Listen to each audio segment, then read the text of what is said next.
Welcome to Y Nada Más, a Real Madrid podcast.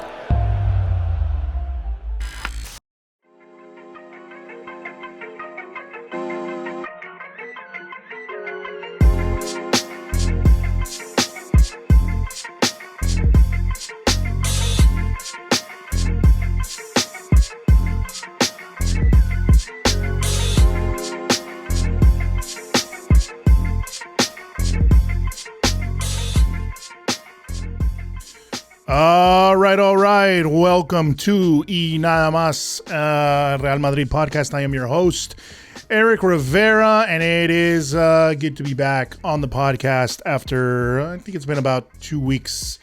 I think January 26th was the last time I did the podcast. Actually, we had just, I believe we had just, looking back at the January 24th. So we had just, it was before we beat Atlético Madrid in the Copa del Rey quarterfinal, and everything seemed like it was going back on track. And obviously, well, it didn't.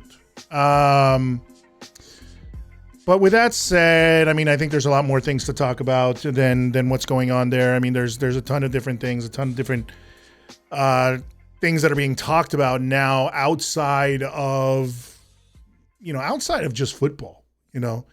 There's a lot of bad blood, there's a lot of attitude, there's a lot of things going on, and then some of you reactionary Madridistas just losing your minds over everything.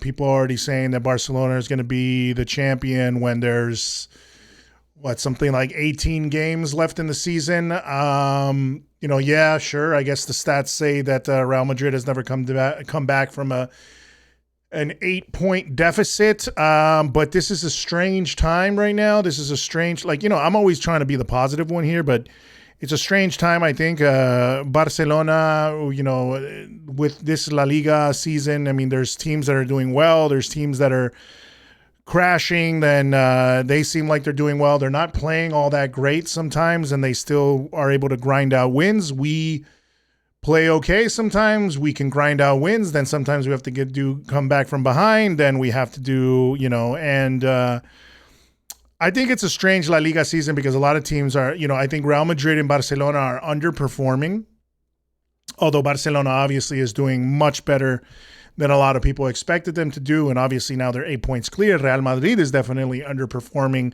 And then other teams, Real Sociedad, Real Betis, even though it's funny because even though a lot of those teams lost this weekend we saw the second, third, fourth, fifth, and sixth placed teams lose points in La Liga. The only team that did not lose points in La Liga was Barcelona. So they've been able to, ride high, but they've been able to ride high and essentially, once again, man, I'm not going to give. I'll give them credit. I'll give them credit for doing what they're doing with a team that's been, that's been sort of slapped together. But they're finding their way, and that's something that you got to give them kudos, because we as Real Madrid have not been able to sort of replicate, I would say, the attitude and the good form we had last season.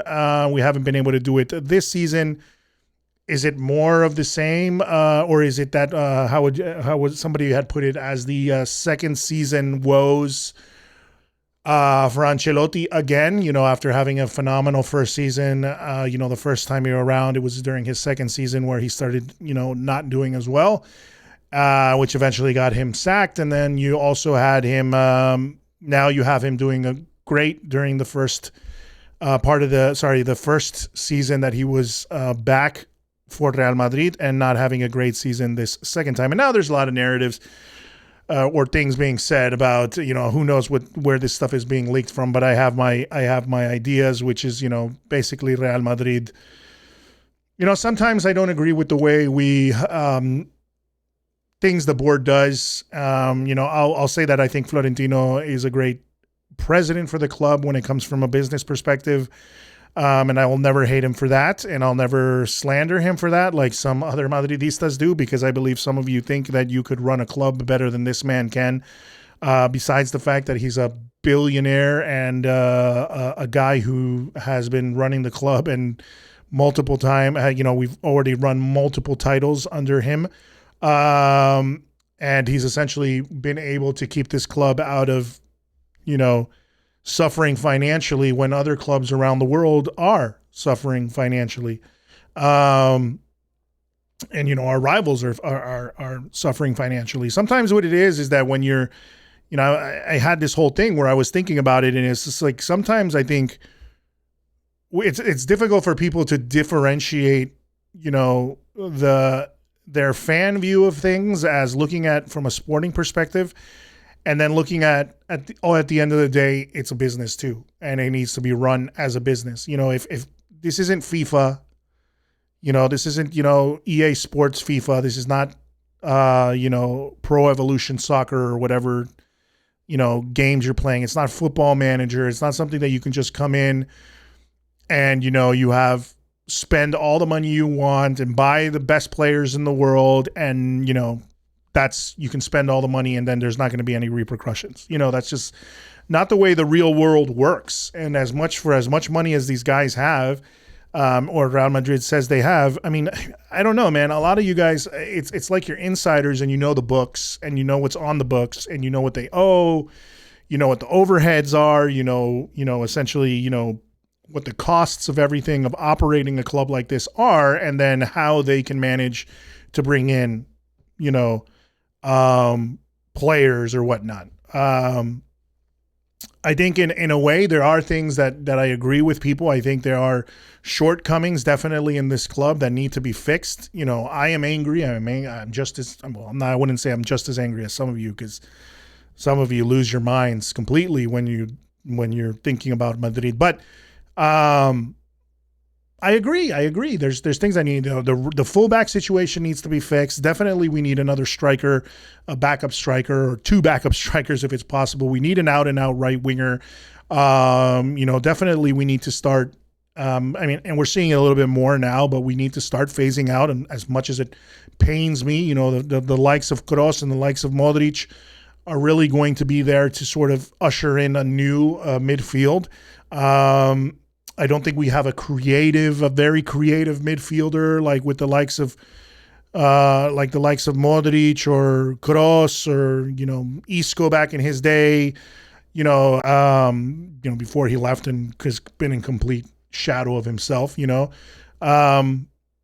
Benzema obviously can't do everything at 35 years old. We definitely miss him, and then Vinicius. Well, that's a whole other.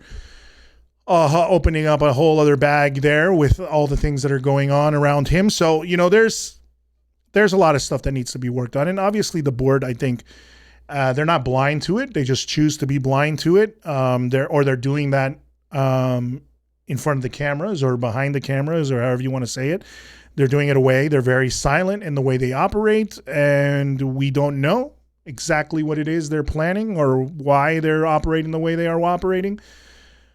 But at the end of the day, I think some of you guys think that, you're just going to say, okay, we want JAS out. We want, Florentino out. We want the board to replace him. And this guy, like I always say on this podcast, I mean, I think this if you're a Real Madrid fan, he's essentially God. And the thing is, man, for this team, you're not going to get him out that easily. And whoever takes over for him is probably going to be somebody who's placed there by him. I think the only way we're going to see any changes when it comes to the board in Madrid, like some real hardcore changes, like, where, his bidding is not going to be part of the game anymore, is really going to be if, a lot of people get it up in arms, or you have another very, very rich, very, very wealthy guy come in and kind of do what Florentino did back in his day when he first came onto the scene, where, there's elections and there's somebody who's really going to be a threat, really going to be a challenger. And I don't think that's going to happen anytime soon. And I think he's going to be placed there, and, we're not going to be able to do much about it as fans, and hopefully they do right by us. But I think Florentino obviously wants Real Madrid to win. I think JAS honestly wants Real Madrid to win. I think there are other factors at play that we don't know about. And it sucks. It sucks from a fan perspective. I understand how it sucks. It sucks that we can't get the players we want, or we don't understand why at least, you're not bringing in,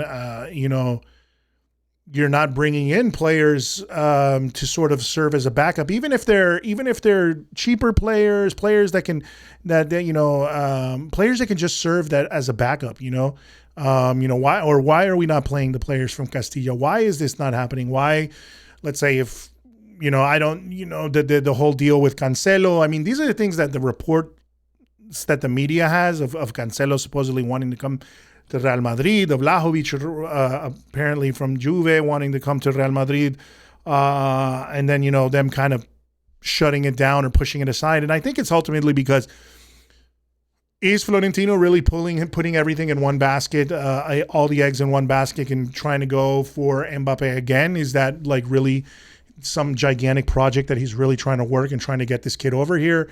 Is there really investing? Are they going to try and invest everything in Bellingham? I don't know. But that's where it seems like we're at right now. It's just a lot of speculation. And I don't think the Spanish media is going to do any better. There's just, maybe there's insiders there that are going to tell you, but we've seen all of that. We've seen that Mbappe was going to come. We've seen, all sorts of talk that, that was going to happen, and then it never did. It never materialized. And obviously, then nothing during the winter transfer window.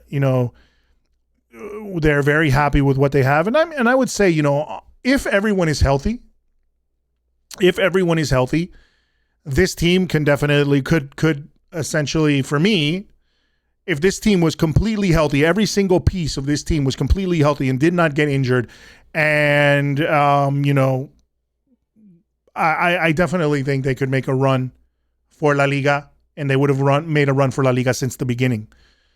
But there's other problems there too. There's problems with, I think, with fitness. There's problems with mindset. There's problems with attitudes, and essentially the way they're approaching the game. There's personal problems.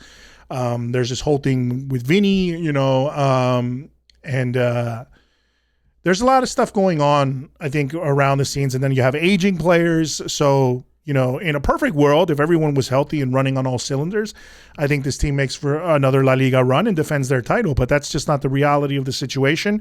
And I think the board, that's where the miscalculation is. The board should have foreseen this, and I think they just kind of wanted to continue in the same vein as last year. Even though last year we won everything by the skin of our teeth, so I don't know. It's frustrating. Trust me. I'm as frustrated as you guys, but I just try to think level-headed sometimes instead of just screaming at the wall and angry and getting on Twitter and putting up memes and slandering my players and all sorts of shit like that. I mean, I think there's a difference between passion and lunacy. There's a difference between, just being reactionary and then actually being a fan. I don't know. I think some of you, you've probably been following Madrid since, some of you are younger. So I think you've been following Madrid since days where Cristiano and Benzema and Bale were around and you were used to the winning ways. But other of you have seen that that's not always the case with Real Madrid. We don't always win everything, and we can't always win everything. The reality of the situation is that Real Madrid, for as good as they are, isn't going to win everything all the time. We want to, though. We definitely want to, and we should be making moves to do that. And I think that's what frustrates most of you, is that it doesn't seem like you're doing moves to do that. But and I think at this point it's because of the stadium and all sorts of stuff that Florentino seems to want to leave well enough alone. But now what kind of bothers me is that the reports are saying essentially that if he loses the Club World Cup, they didn't like how he performed against Mallorca. They didn't like how the team performed against Mallorca. That if he loses the Club World Cup, then obviously his job is in danger, which I find kind of laughable at the end of the day, because as much as you might dislike Ancelotti, which I don't, I think he's a great manager, and you can talk about tactics and all that stuff and him not having them. But then again, this is a guy who's one of the winningest coaches in football. So I don't know how any of you, Monday morning quarterbacks, essentially, as we say here in the United States, could do any better with the team that he currently has at his disposal. And by saying what I mean currently has at his disposal is that, the other argument is, people slander Ancelotti, slander our team, but at the same time say that the board hasn't done enough in bringing other players to, back him up or help him out. So essentially he's operating with the only, the 19 players apparently that he has that are fit, because the other guys, guys like Hazard, guys like Mariano, they're guys that we're not even taking into consideration. Odriozola, they're guys that we're not taking into consideration because they're washed. They're finished. It sounds so crazy to say that about Hazard, but it's the truth. Mariano doesn't offer anything. And if he did, you're not doing him any service by keeping him on the bench all the freaking time. Even though, obviously he's known that he's not wanted here, and then he still wants to just sit there. But hey, man, we signed the contract. So that's business. That's the business side of things. You sign in and, you want a player to kind of play by the rules, but then if, and abide by his contract and everything when it's business wise, but then, if he's not performing, then you want him out of the club and you shame him or whatnot. I don't know. I'm saying a lot of shit, but I'm frustrated too. I think it's been very depressing.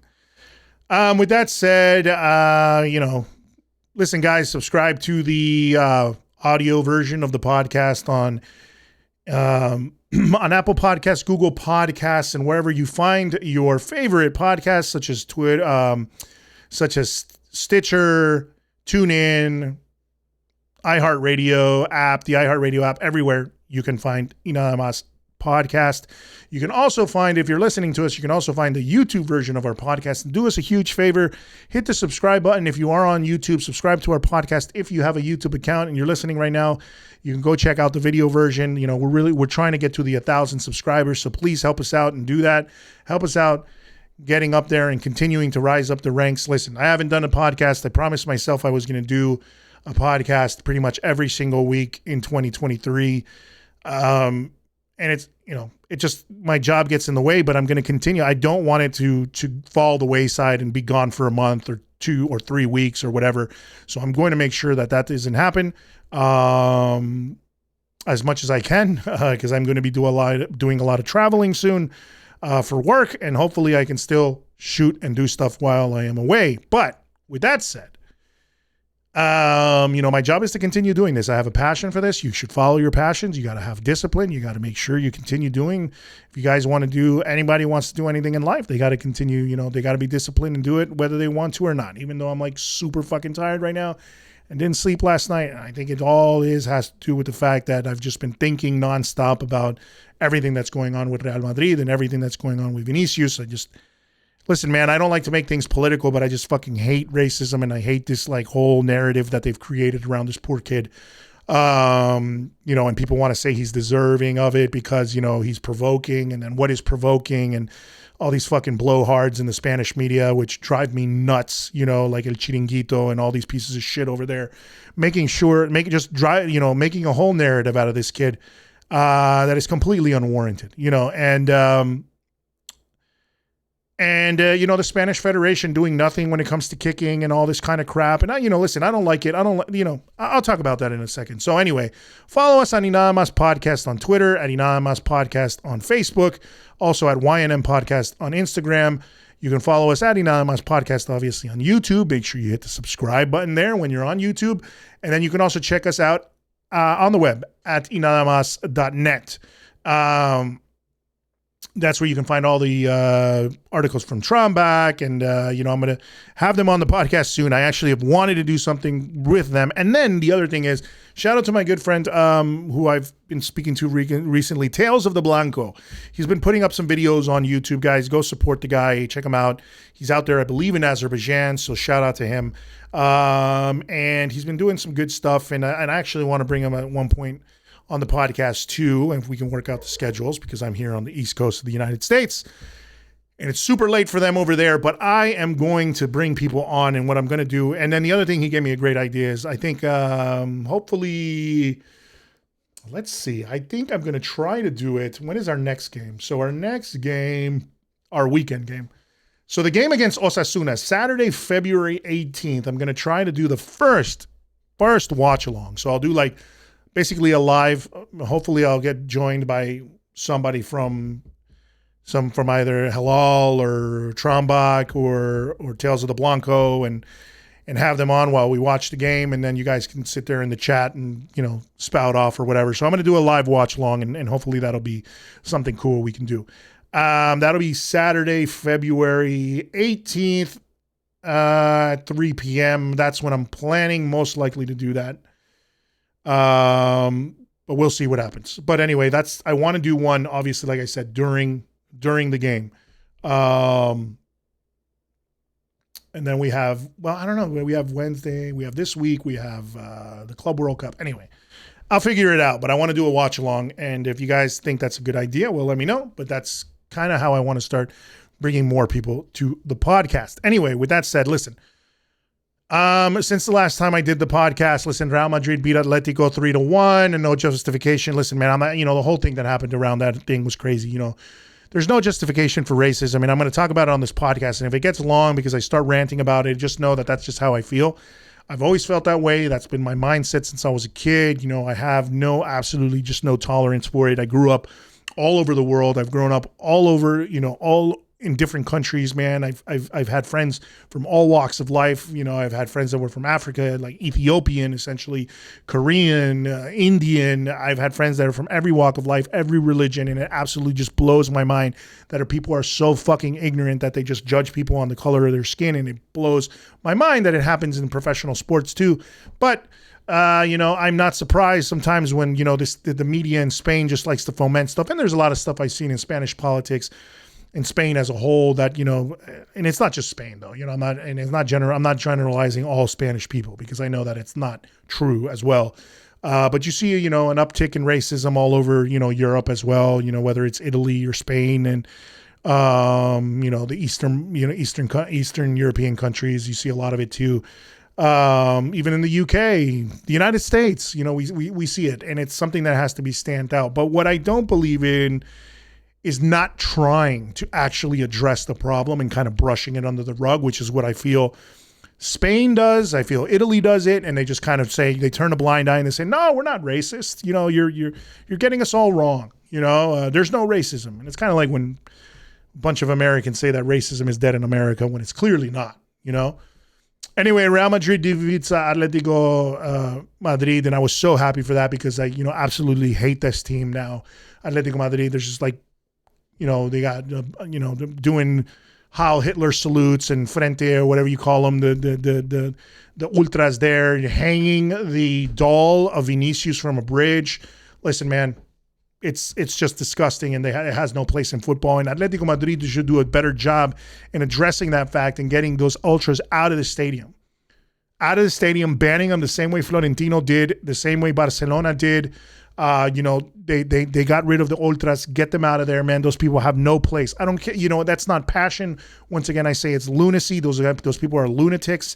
They're pricks, man. They're just straight up pricks, and they don't have any reason to be in this sport, in this game, in the stadium. And Spain has to do a better job. The Federation has to do a better job of calling these people out, getting them, and if they catch you on camera, which I'm sure they do, because we're in a modern era and cameras are everywhere, you catch somebody on camera doing that shit, and I don't, there's no 1, 2, 3 strikes, you're out. It's an immediate ban, gone from the stadium. You can never come back for the rest of your life.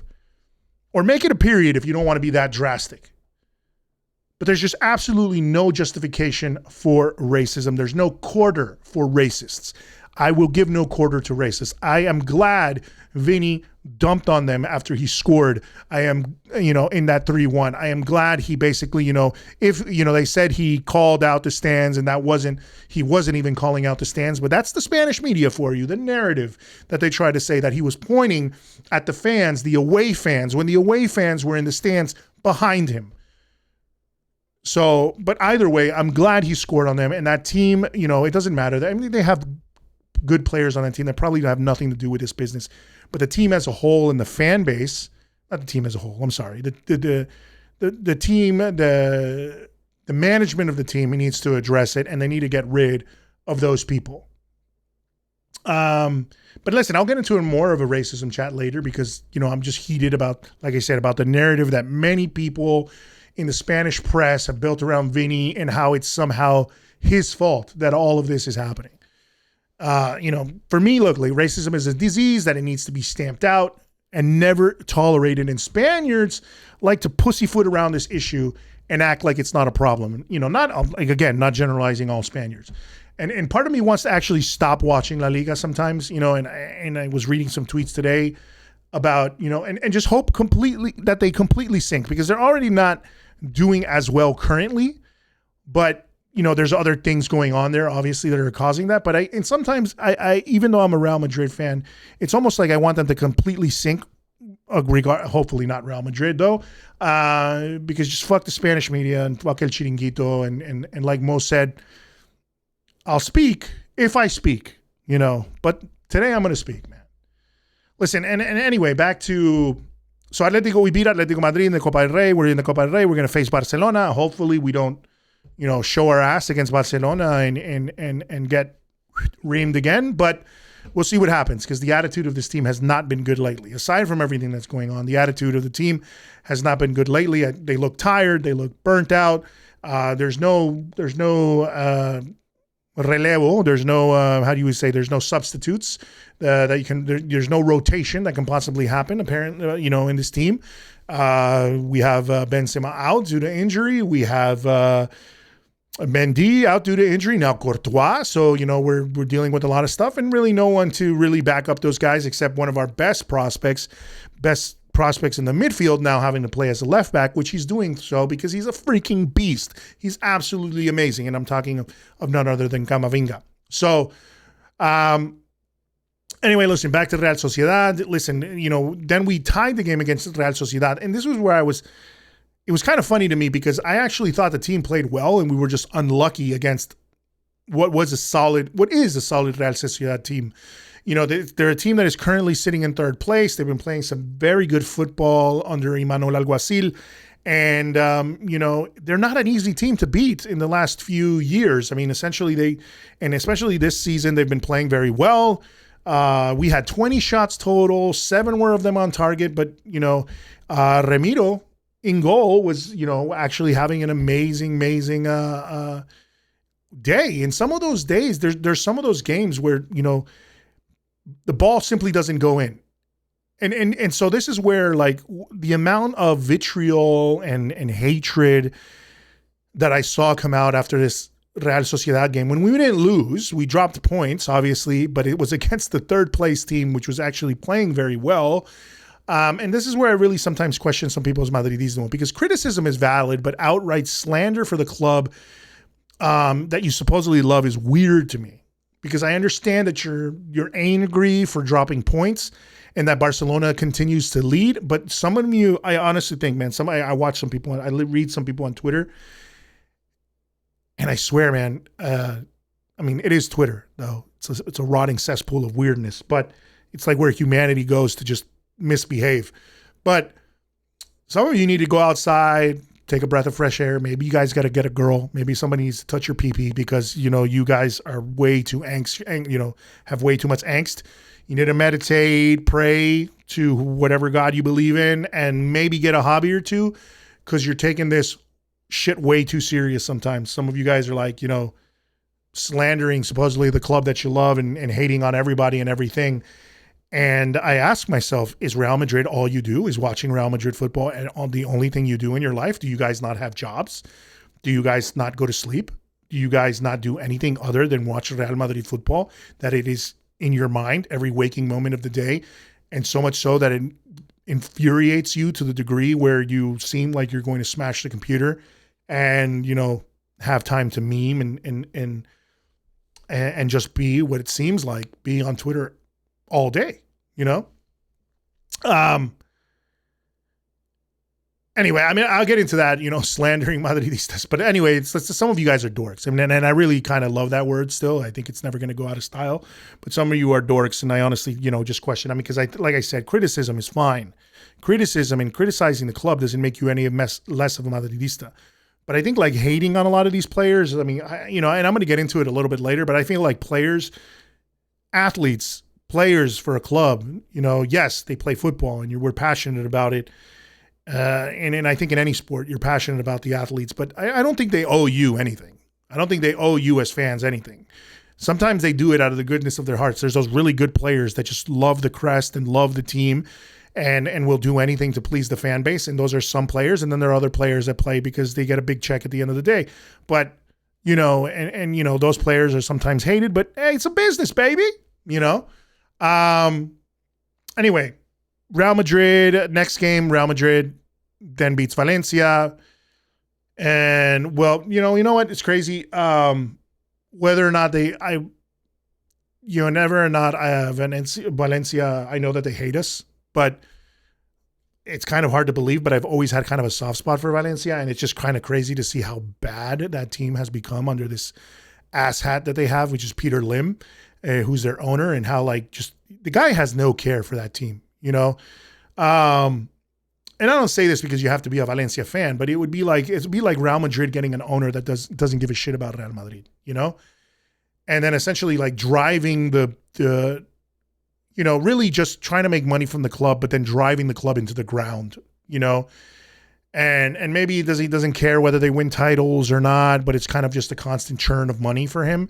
So I think the only way that they can really, this is like a total sidebar, but the only way they could really afford to get, the only way that guy will probably leave is if they get relegated or something, or they get so bad that they have to they get relegated and team players want to leave and all that kind of stuff.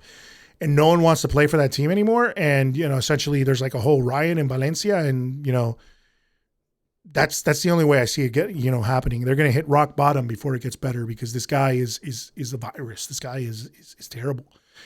And as much as you might dislike Valencia because, yes, they're one of those teams that has never been a fan of Madrid, but what team is really in La Liga now that we've seen, aside from maybe Espanyol, because we have a mutual hatred for Barcelona. But aside from that, I mean, I really don't see what other team, likes Real Madrid. But anyway, Valencia, it's just strange to see a club that used to be one of the powerhouses in Spanish football and in Europe too, go down so low, and not low that they're going to get relegated right now. They were playing, getting an identity under Gattuso, and now he's gone, and you're going to see what they're going to do. And, I honestly think they just, I don't think players would ever do that, but to deliberately tank a season, because it's not like in American sports where you tank the season, you get better draft picks, but that's kind of what they do, you wish they would kind of do, but that would suck. But anyway, all right, let's get to the game from this weekend. Let's talk Mallorca. Terrible game all around. Depressing game. I walked away from that game, and not only because of the game itself, but once again, the narrative, the thing around Vinicius, how he somehow deserves the bullshit that's coming at him. And you know what? Part of me doesn't blame the Mallorca fans as much. Obviously, there's a bunch of idiots that are there that are, chanting racist shit, but that's just, more of what I was talking about, what there needs to be a revision of the culture. And culture, they need to be educated in that country and understand, understand things, or, the federation, the club has to step in and get rid of these idiots, and there should, like I said, no quarter, absolutely no quarter for these guys. You find them, you identify them, and you ban them. And get them out of the stadium. Or, as a league, as much it might suck, but listen, everybody feels the pain when their wallet gets hit. And so if Mallorca, as a club, doesn't want to respond to this, then you got to hit them where it hurts and make them play in an empty stadium. Can't sell tickets, and all you got to do is play in an empty stadium. Which is, what they've done in other countries, what they've done, like FIFA has done it, has come down on teams like that. That is what needs to be done. If that's what needs to be done, then they need to do it. And who cares if the team suffers financially? That's the point of a punishment.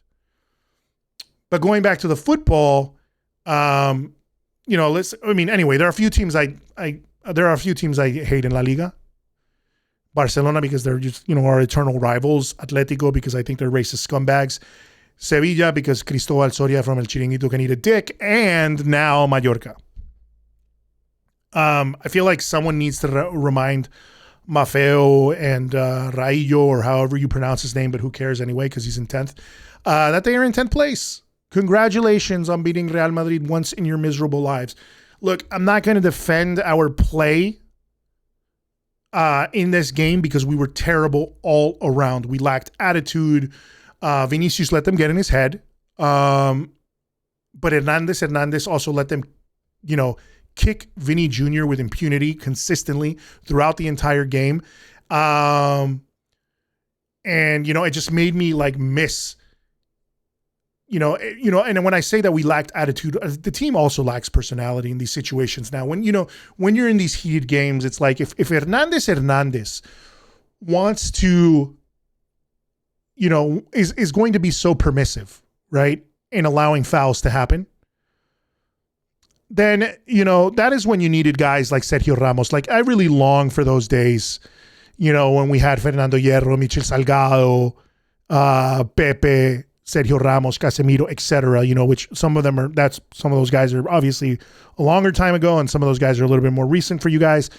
But these guys that would break opponents if they dared mess with their teammates. Those are the guys, that type of attitude we're lacking now, because it seems like nobody wants to do anything when they're beating up Vinicius and they're kicking him and kicking him and kicking him. You don't see anybody but Vinicius basically going to the ref and arguing. And maybe occasionally some other players, but you really don't see it happening enough. Where somebody comes out of comes all the way from the back where Sergio Ramos used to do and pushes a player down or does something to kind of show, hey man, what's up? Calm down, but there's no attitude there, and we're just letting it happen. This team, as tight-knit of a unit they are, I think we have a lot of good-hearted kids that haven't maybe haven't gotten their teeth haven't been their colmillos, their teeth haven't been sharpened yet. And they need to sharpen them a little bit, because this is how La Liga wants to play, then this is how, and Real Madrid has done it in the past, man. I'm not saying that, the things that, Vinicius getting kicked and all that kind of stuff. My issue is more with the narrative that's been created around him as some sort of villain, than the kicking. The kicking is one thing, but if they're going to be permissive in La Liga, then you need to have some attitude as a team and also go out there and protect your player. And that's what I feel like we're lacking too. And I think Real Madrid as a whole, as an organization, really hasn't come out and backed this dude up. They've come out and said things, when obviously when you're hanging a doll from a bridge, and you're making monkey noises and you're being, out and out racist, then obviously a press release, an apology, making an apology from the opposing team's management, all that kind of stuff, that's going to happen. But the attitude needs to happen where they condemn it and they want reaction from the league, and where it doesn't get brushed under the rug, where it's like, when prosecutors or whatever it is, these judges in Madrid, when it's brought to them, they're like, oh, well, we should expect it because it's a rivalry. And that's where I say it's brushed under the rug, and it's a cultural thing that's happening in Spain, where it's just festering this racist hate because they just don't want to address the problem, and educate people on that, man, hey, you shouldn't be doing that. And two, you need to start hitting them where it hurts. You need to hit them where it hurts. Or, worst case scenario, man, I mean, I know it hurts the teams. Walk off the field. I think it happened a couple seasons ago in Serie A. I don't remember if it was Boateng or some player that got, I think it was Boateng, Kevin Prince Boateng, if I'm not incorrect, that he kicks the ball into the stands because people were screaming stuff from the stands in Italy, which is, another country that has obviously an issue at times with racism, at times, a lot of times, unfortunately. And, what they needed to do. And I think the team, he started walking off the field and was like, I'm not playing anymore. And then I think the team or the team followed him. And then it was like the other team basically begging them and then also turning on their fans and basically telling their fans to shut up, So that's kind of the thing that we're going to end up seeing in Spain if this continues, because I think the people from El Chiringuito, who I'm blaming this completely on, because they're the ones who started this whole narrative of Vinicius being a provoker and he's provoking people and all this kind of stuff.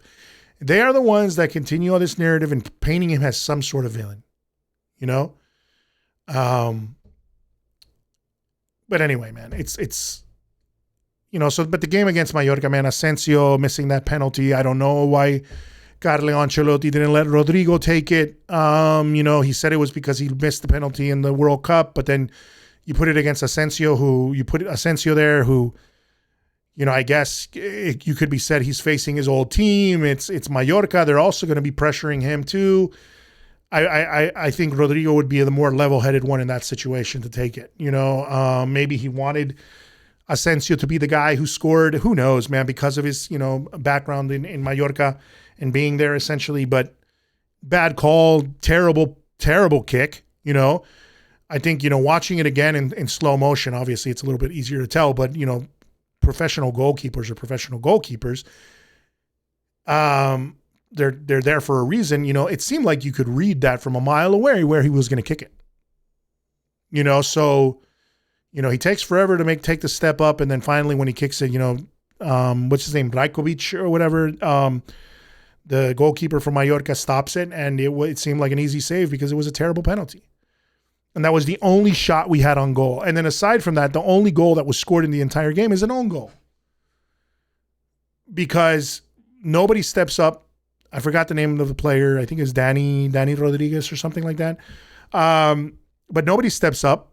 Rudiger gives him tons of space. I think Carvajal is also there. It gives him tons of space, tons of time to pick out where he wants to put the ball. And you have Muriqi there. Yeah, Muriqi. You have him there who's, he's scored on us before from headers, and he's been doing that with Mallorca. And you leave it wide open for him, and it's kind of like if he wouldn't have gotten to it, I mean, if it didn't hit Nacho, obviously, but it wasn't Nacho's intention. I mean, Muriqi, it overshot Muriqi slightly to where it hits Nacho instead, and he's trying to clear it. I get it. And the ball ends up in the back of the net. But it was just bad defending all around. And I don't fault Nacho for the so much for an own goal that was, kind of almost placed exactly on the head of the striker that kind of would have scored that. And we were lucky that, I guess we were kind of lucky, but then unlucky. We're lucky that it didn't hit Muriqui's head. Maybe he would have missed it, But then it hits Nacho. So, lucky for us that he overshot the cross, but it ends up hitting Nacho's head and then just goes into the back of the net in a manner that there's no way that Lunin could have gotten to it. So, I mean, and then just the attitude, man, no desire to play until maybe the last 10 minutes of the game. Benzema's gone. They're beating up Vinicius left and right. He's obviously, the fans have gotten to him. And, he's essentially out of the game. We were just terrible all around. But like I said, I miss the attitude of if they're kicking, we need somebody to go in there and start kicking back, man. And if it becomes a brawl, then let it become a brawl. I think it's important to keep your head. And Real Madrid tries to, I guess, behave itself as this team with. I would say we try to behave ourselves as a team with class, but we had guys like Sergio Ramos and Pepe who were very, very cutthroat, and obviously you want some of those type of personalities on the team. You need that kind of defending at times, and Casemiro too. And in certain situations, like Vinicius' situation where he's getting kicked and everything, I think sometimes it's important to take the high road and keep your head. But I think he's been going on a long time now. But if another team wants to start getting dirty, then you need players that can get dirty too, And if the refs are going to let things go, then let the field turn blood red until somebody decides to step in and stop it. That's the ref's job. If the ref screws it up, that's on him. But if he's letting things go and things get out of hand and somebody gets hurt, then that's on him. That's not on anybody else, man. And listen, I have said it before and I'll say it again, but I don't think a team should ever really talk about refs when they lose, but the Spanish refs, man, have always been dog shit. And I want to be unbiased because although I'm a Real Madrid fan and we've had calls go our way, we cannot be biased. We've had calls go our way. Barcelona's had calls go their way as much as they want. But the thing is, in La Liga, the refs are terrible. They've always been terrible. They make the worst calls, and I've seen them in games that have nothing to do with Madrid or Barcelona. Out of every league I've seen, they make the worst calls out of anywhere. And there's a reason very few Spanish refs, there's a reason very few Spanish refs attended the World Cup. And there's also a reason that Mateo Laos had possibly the worst reffing performance in the entire World Cup. The entire world saw how terrible this guy was. And it's because he comes from this Spanish federation. I think you put Hernandez out there, he does the same shit. You put anybody out there, they're going to do the same thing. They're absolutely atrocious. The Spanish Federation and La Liga are just a rotten cesspool of bad refs and terrible VAR decisions. And you have guys like, what's this guy? The guy on El Chiringuito defending them at every turn because he thinks he's like some sort of expert on reffing. When, it's been shown time and time again that they're garbage, man. They're garbage refs. And the problem is, in this situation, the refs let it go too much with Vinicius. And look, this is where I'm going to talk about this whole situation. I'm going to bring it back to that whole racism narrative thing. That whole thing. Not narrative, sorry. The racism situation and the narrative they built around it. You can't tell me that the treatment in this league doesn't have the treatment of Vinicius doesn't have racial undertones to it. It's been a narrative constructed by a few dipshits in the media like El Chiringuito, because tell me how Vinicius is a villain. Somebody explain it to me. How is he a villain? For kissing the badge at halftime? Because listen, if you're a Mallorca fan and a player kisses a player kissing a badge during halftime and aiming it at the crowd, basically showing, listen, I am part of Madrid. I love Madrid, whatever. This is my team. If that hurts your sensitive feelings, you're a soft fucking human being, man. Since when is a player dancing after scoring provocation and disrespectful? Honestly, man, that Chiringuito started with that narrative and now they love to keep harping on it. And they're not the only ones now that are talking about it, man. And the funny thing is, man, Brazilians dance, they've danced forever. South Americans dance, they've danced forever. And whether it's at a funeral, at a birthday, or especially after scoring a goal, it's an expression of joy. It's not directed at anyone in particular.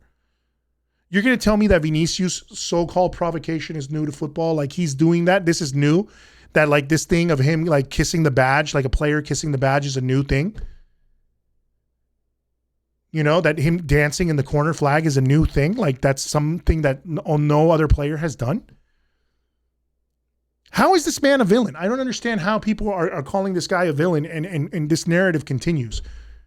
Ronaldo had his calma calma celebration. Raul shushed the crowd. Messi took off his shirt and showed the number of the jersey to the crowd after scoring the winner against Madrid in the Bernabeu. All great players that were provoking at one point. They provoked the crowd. But that's football. That's gamesmanship.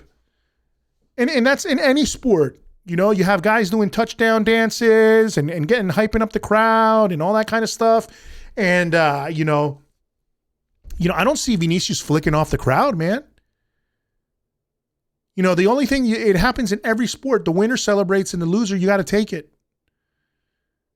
But see, Vinny's problem in this league for me is twofold. He's black and he plays for Real Madrid.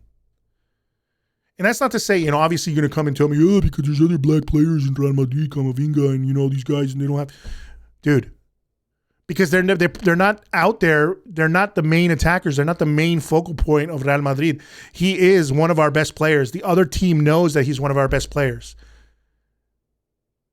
That's why they're doing what they're doing. That's why they're going after. That's why they don't go after Rudiger. That's why they don't go after David Alaba or Mendy or Camavinga, because these are not guys that are like constantly going out there and scoring goals. Most of those guys are in the defensive half. That's not what they're doing. But they're doing it against Vinicius because obviously he's been, he's propped up as this star player. He's very good at what he does, when he's got his head on straight like he was last year. But I think it's gotten to a point where obviously he's starting to feel like he's getting fouled a lot, and who knows what else is being said to him, and you know, and I think his problem is, you know, aside from the him being black and being part of Real Madrid, is he's too flashy for some players. Maybe it's because, you know, honestly, I think it's in Spain, it might be because he's making a lot of Spanish players look like shit, you know, and they can't handle it. Yeah, I don't want to like generalize about Spain, like I said, but I'm South American and I bring it up, you know. But maybe they can't handle that Brazil has won 5 World Cups and they only have one. Maybe that South American players tend to put a lot of their local boys to shame consistently when they come to the league. Maybe it's that, but that's obviously too much. Maybe that's too much of a generalization. But you know, the thing is, man, the thing is, it's painting Vinny Jr. as a villain that he's not. Have any of you seen an indication of him being disrespectful off the field to fans, to people, to anyone? Even on the field, I don't think I've ever seen, aside from what his satyrs say, the only thing that they have to go on are the fact that he, you know, aside from what his haters say about him being provoking people, the only thing I've seen from Vinicius that is provocative is the fact that he scores goals and dances after them. He dives. You know, he dives. Yes, he dives to get fouls when people foul him. You know, he laughs. He argues with the ref. He kisses the badge. You know, somebody show me a player that hasn't done that at one point. You know, this is La Liga. This league has, you know, it's one of the leagues where I've most seen this happen, where it is somebody gets fouled and everybody from the team swarms the ref. Absolutely swarms the ref. I've seen it happen, you know, it happens in the Premier League, but I don't see it happen with the way it happens here. It's like ferocious swarming of the ref. In the top 5 leagues, it's the place where I most see it, and it's comical. And that's why I'm saying, man, like sometimes, man, I step back and I look at La Liga and I'm like, fuck, man. As much as I love Real Madrid, fuck this league, man. You know, I watch Champions League football and I love the way it is because you don't see all this crap. You know, sometimes I watch Premier League games and it seems like the games go off without a hitch, you know? I like La Liga football more than I like Premier League football, but I feel like the games don't have this drama and this craziness narrative, these narratives and all this bullshit behind them all the time.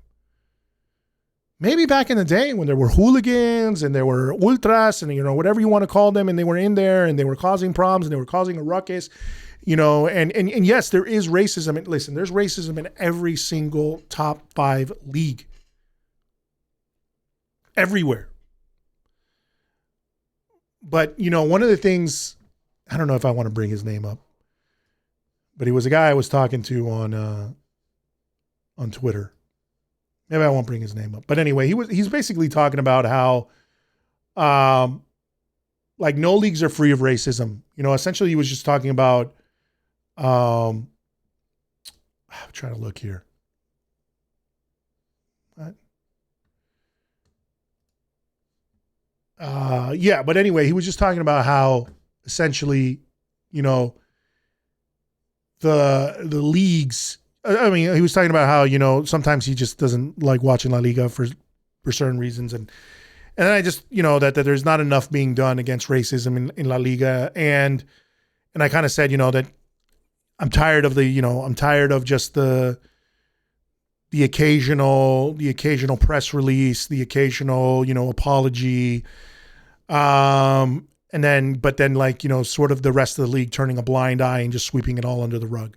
You know, you could say what you want about the United States when it comes to racism. There is a lot of racism here in America. I live here in America, you know, but there's no brushing under the rug of it, you know, and when people try to do it, they're called out on it.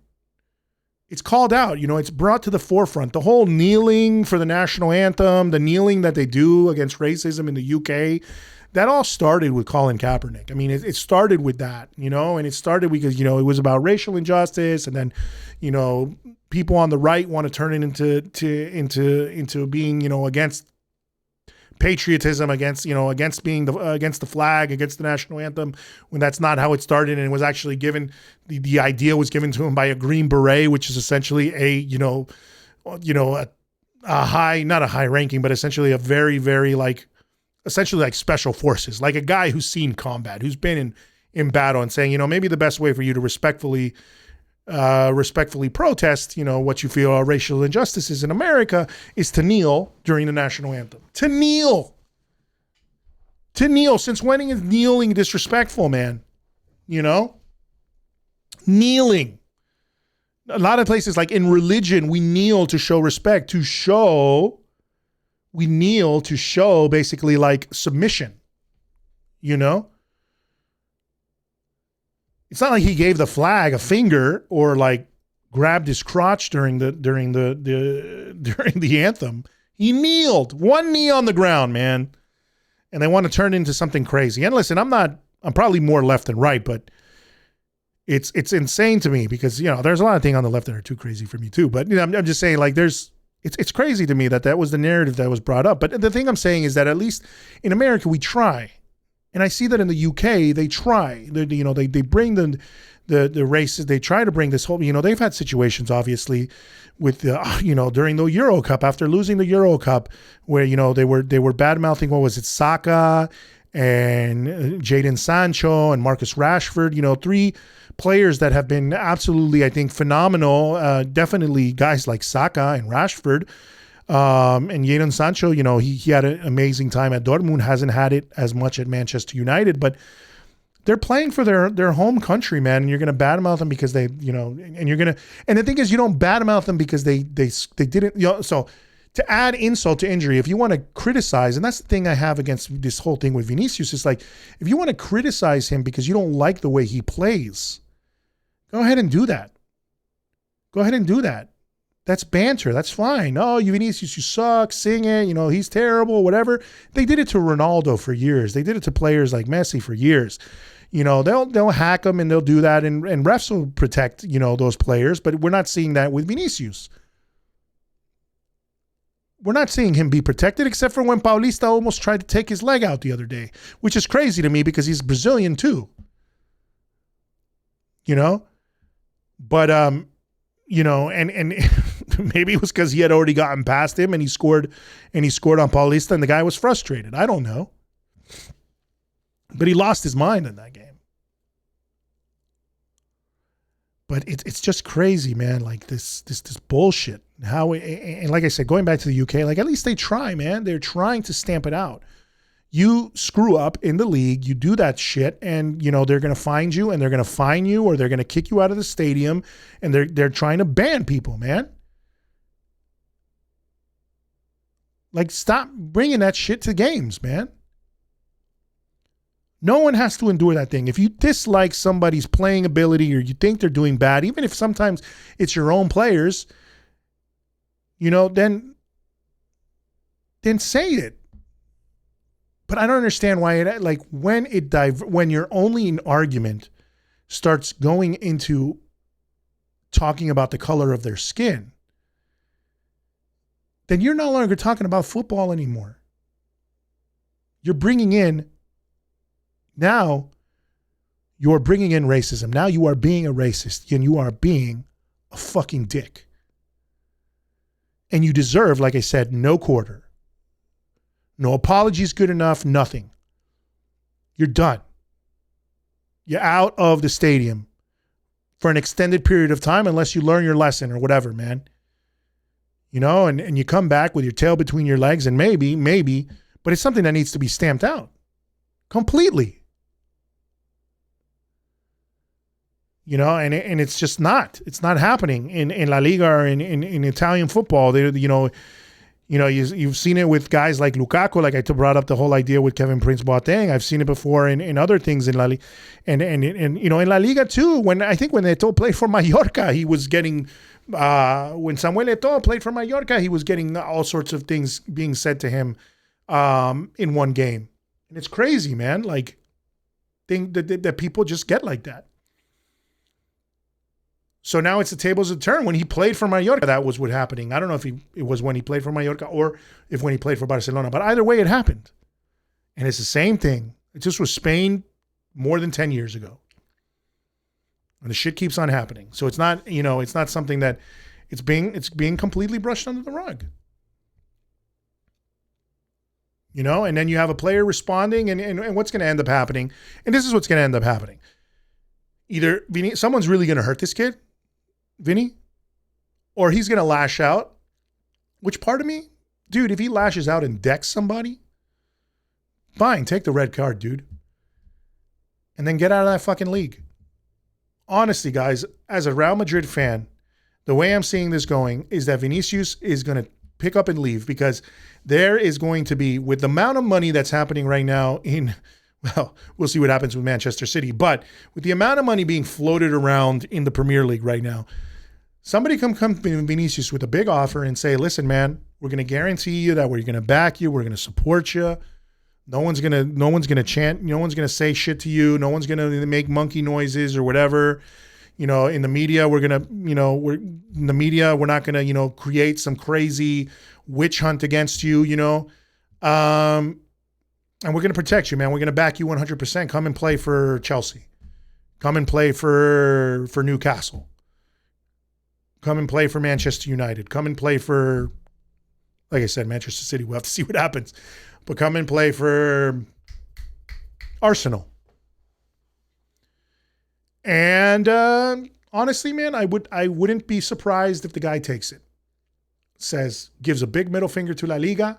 Says, Real Madrid, as much as I love you, Madridistas, as much as I love you, I can't take this crap anymore. I'm done with this. I'm out of here. But maybe that's what they want. They want a star player. Now, the funny thing is they say they want, but essentially what's going to happen is La Liga is going to lose some of its stars. It's already happened. Messi's gone. Cristiano Ronaldo is gone. Benzema is aging. At this point, who do you have? Lewandowski is not going to be at Barcelona forever. He's also an aging player. Gavi, you can say. I'm still not going to say that the kid is I think, it's all hype. Pedri, I would say, is one of your stars there. And, and who else? Up-and-comers, Camavinga, Tchouaméni, who else did you have there? You have star players, man. You have good players, young talents that are probably a diamond in the rough, but even look at La Liga right now, man. There's no way to advertise these guys. There's no way. You can't put videos on social media. You can't advertise La Liga for them because they won't let you. They're gonna bring down your social media accounts. It already happened to me. I posted a clip of a play and, I got my social media taken down. So never posted anything about La Liga again. And then you have highlights all the time being posted by different people showing highlights or at least little clips of goals from the Premier League, sharing them. And that's what happens. They're doing a better job of promoting their product. And La Liga is just shitting the bed.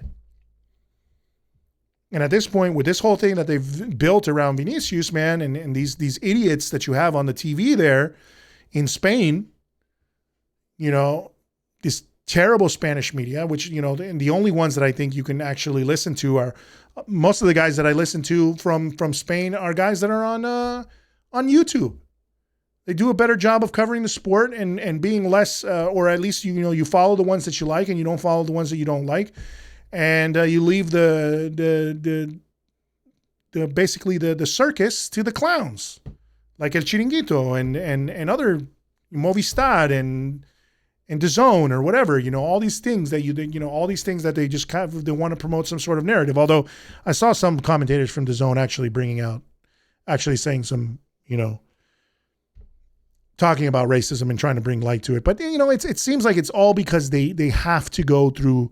My problem with it is that it seems like they have to go through the motions of trying to seem offended by the fact that there's racism. Not that they're genuinely offended by it. Not like me, like that I'm telling you right now. And I'm not even black, man. But I have many friends. I have many colleagues. For all my life, There's so much stuff about African American culture in America that we pick up and that we absorb, and so many quality players all over the world in the world that are black players, and players from every other country and every other creed and Muslim and Jewish and Catholic and Christian and Orthodox or whatever, and there should be no reason that any of that stuff needs to be brought up and yelled at a person simply because you don't like how they play a game. So it's ridiculous to me, man. And really, it saddens me. I've been kind of bummed out because it's kind of like, I love Real Madrid. I love this team.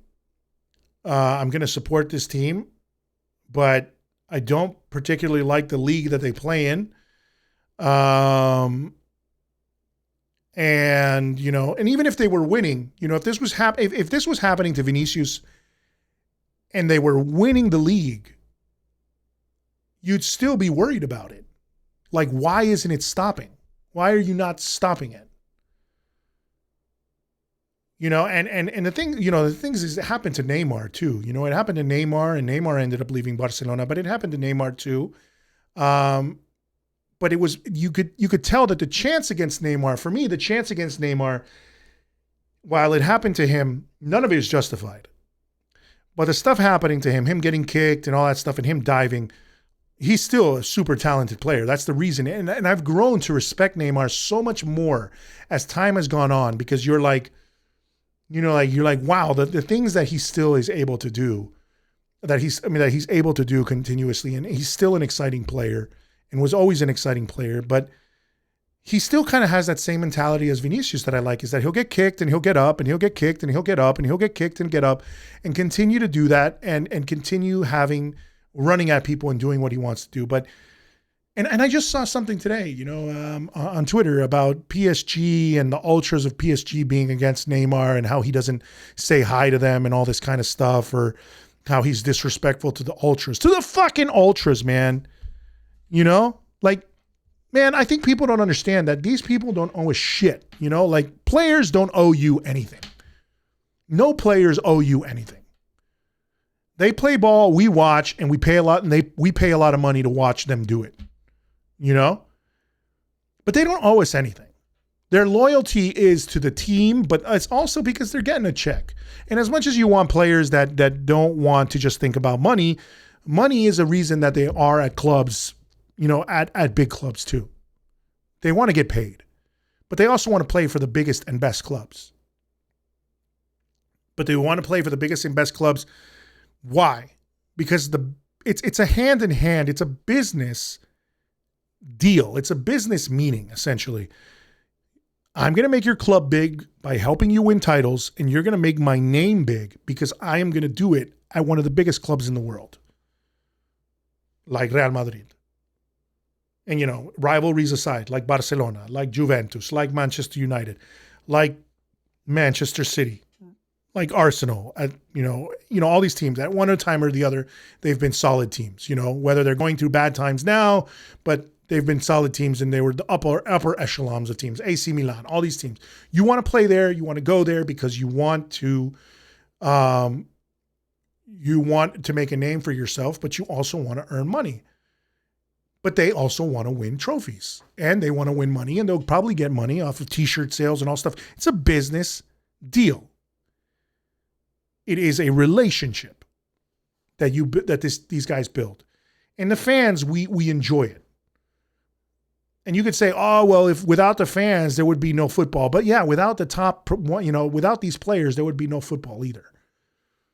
Because let's be real. Let's brush all the bullshit aside. For all of you fans and all the Twitter warriors out there and all these guys that want to talk shit, you think about all the footballers that are in the world, all the guys that play football in the world. And then you think about the percentage of players, however many are on, let's say, Real Madrid. You look at all the players that are on the squad, let's say, at Real Madrid, at Barcelona, at Juventus, let's say at the top teams in the top 5 leagues in the world. what percentage of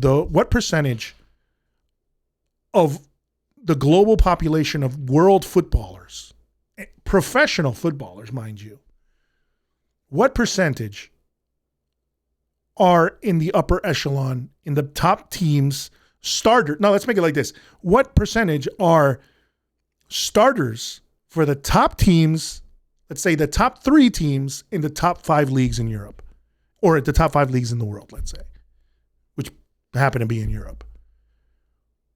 What percentage of professional footballers are they? And I guarantee you they're like not even 1%. These guys are the best of the best of the best of the best.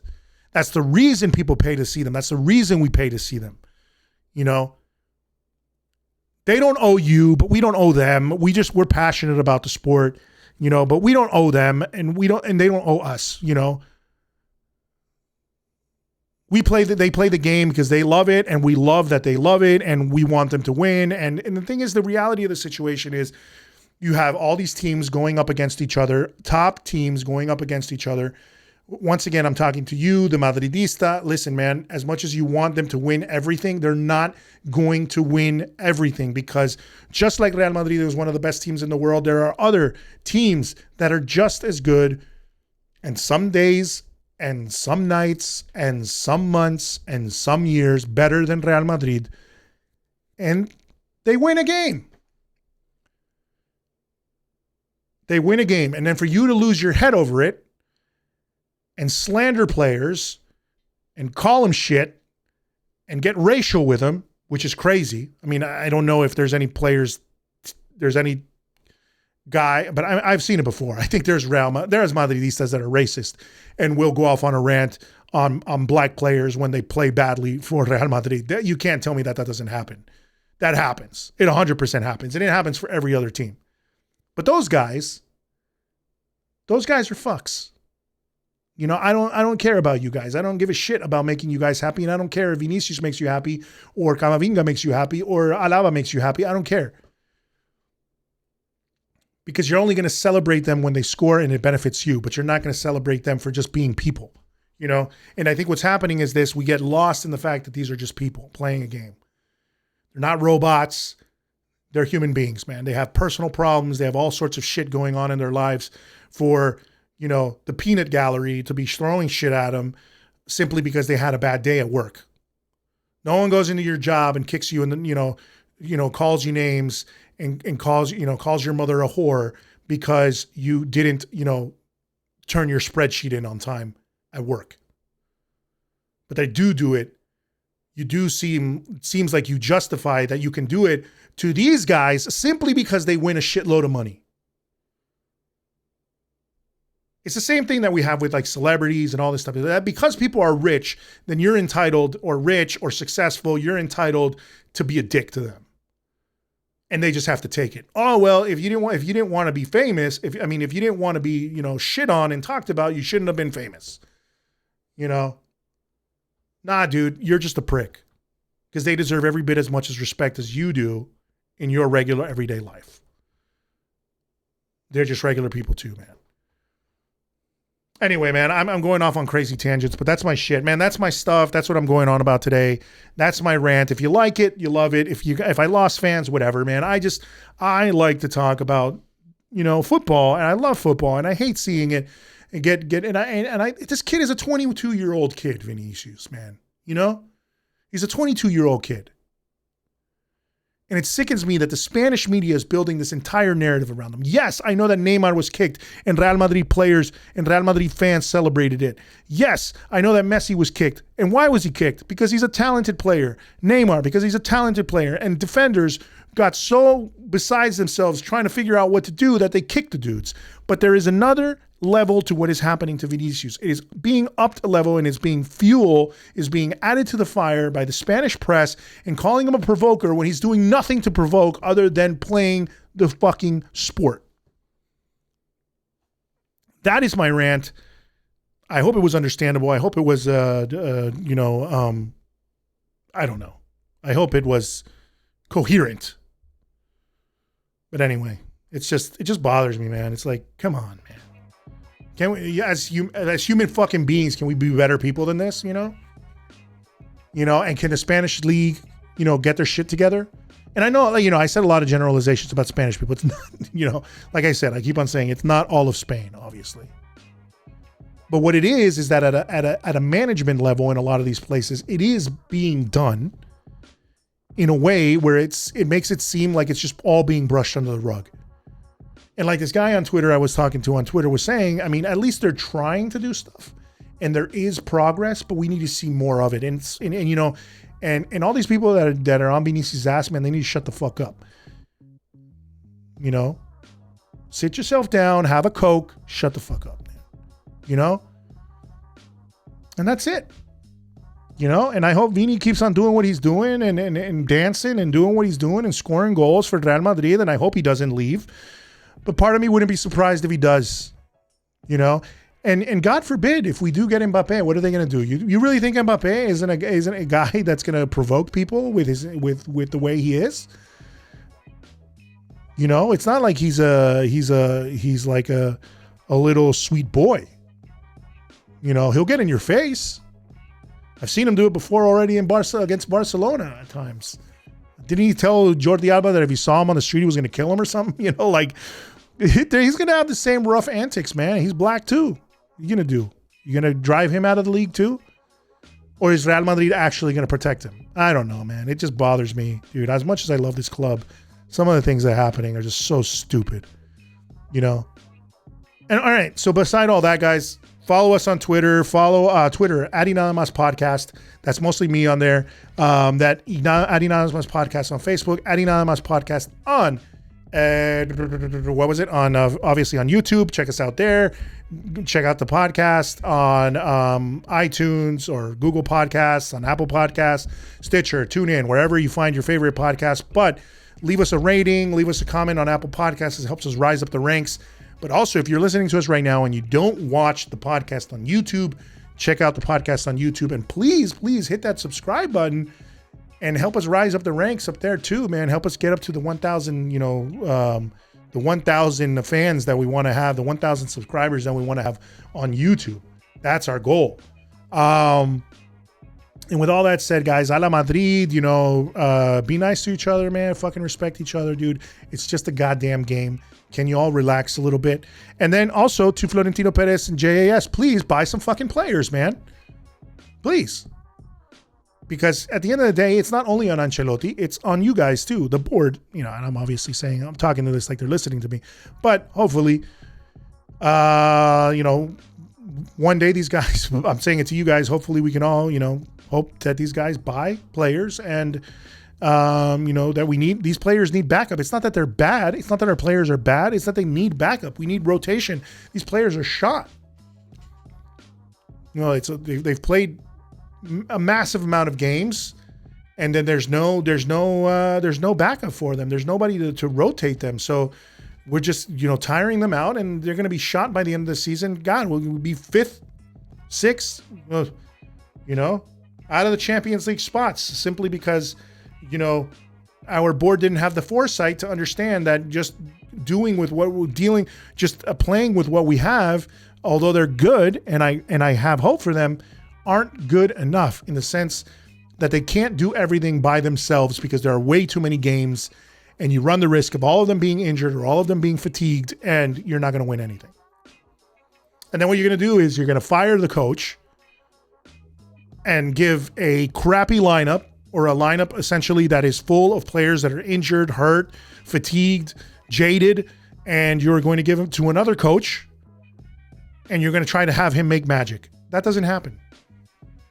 So anyway, that's my rant for today. Thank you guys for listening. As always, a la Madrid, guys. I love you all. Thank you for listening, and I'll talk to you again soon.